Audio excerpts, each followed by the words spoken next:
I was very excited, কারণ সোনার কেল্লায় আমি নিজে বছর 3 আগে বাইক নিয়ে গিয়েছিলাম ঘুরতে একা একা।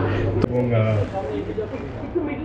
আচ্ছা, জয়সলমের জমজমাট নিয়ে আমি এতক্ষণ অনেক সাক্ষাৎকার দিয়েছি এবং অনেক কথা বললাম, প্রায় স্পয়লারটুকু ছাড়া বাকি গল্প সবই বলে দিয়েছি, নতুন করে কিছুই বলবো না। Everybody is waiting here for the trailer.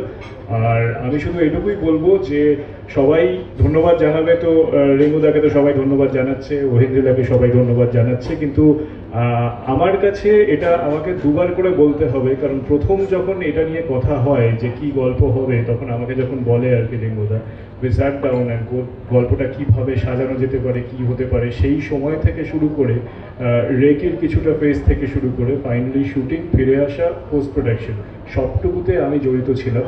And আমি this was a very different experience for me. And এই সব কিছুর জন্য আমি নীরজজিকে ফর ক্লিক আমি থ্যাংক ইউ তো জানাতেই হবে। তো সুতরাং এই গোটাটা একটা was a very different experience. And ওখানে দাঁড়িয়ে থেকে বেশ কিছু জায়গাতে যেখানে আমাদেরকে হয়তো লোকেশন চেঞ্জ করতে বাধ্য হয়েছে, আমরা সেখানে স্ক্রিপ্ট চেঞ্জ করেছি হয়তো কিছু জায়গাতে। And that was part of the improvisation I suppose.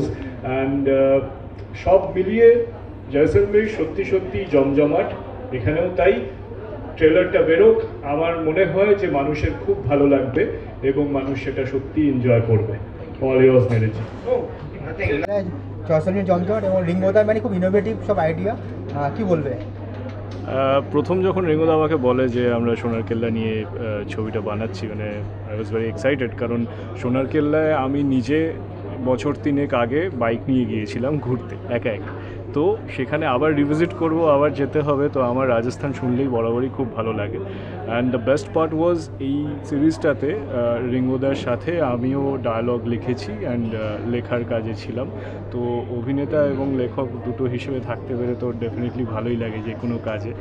আর সবসময় ওই জানুয়ারি মাসে ফার্স্ট উইকে ওই ঠান্ডার মধ্যে জয়সলমেরে গিয়ে সেখানে ডেজার্টে রাত্রিবেলা 1-2টোর সময় শ্যুট করা, পুরোটাই খুব অ্যাডভেঞ্চারাস একটা ব্যাপার আমাদের কাছে, এবং উই অ্যাবসলিউটলি এনজয়েড ইট। চরিত্র নিয়ে একটু বলেন। আমার চরিত্রের নাম এখানে নীলাঞ্জন। চরিত্রটার দুটো শেড আছে, বলতে গেলে দুখানা ভিন্ন চরিত্র একেবারে। প্রথমটা যেমন নীলাঞ্জন আছে সেটা অনেকটা আমারই মতন, সব্যসাচীর মতো। সে তাকে দেখলে মনে হয় যে আপাত দৃষ্টিতে সে একটু ঘরকোনো, একটু বই পড়তে ভালোবাসে, ঠিক আছে, একটু রিজার্ভড, একটু ইন্ট্রোভার্ট, বাট ইভেনচুয়ালি যত ছবিটা যেতে থাকে তার চরিত্রের অন্য সাইডটা, অন্য শেডটা সেটা বেরিয়ে আসে।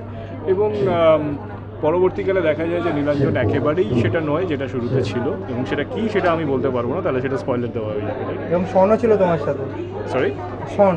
হ্যাঁ, শন জয়সলমের জমজমাটে নেই। আচ্ছা, এখানে বাকিরা রয়েছে যাদের সাথে তোমাদের আলাপ হবে, শন এই প্রজেক্টে নেই।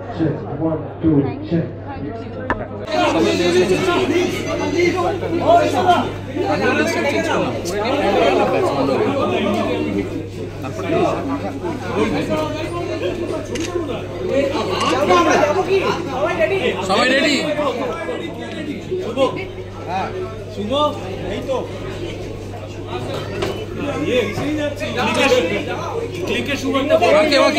দেবতনু কোথায়?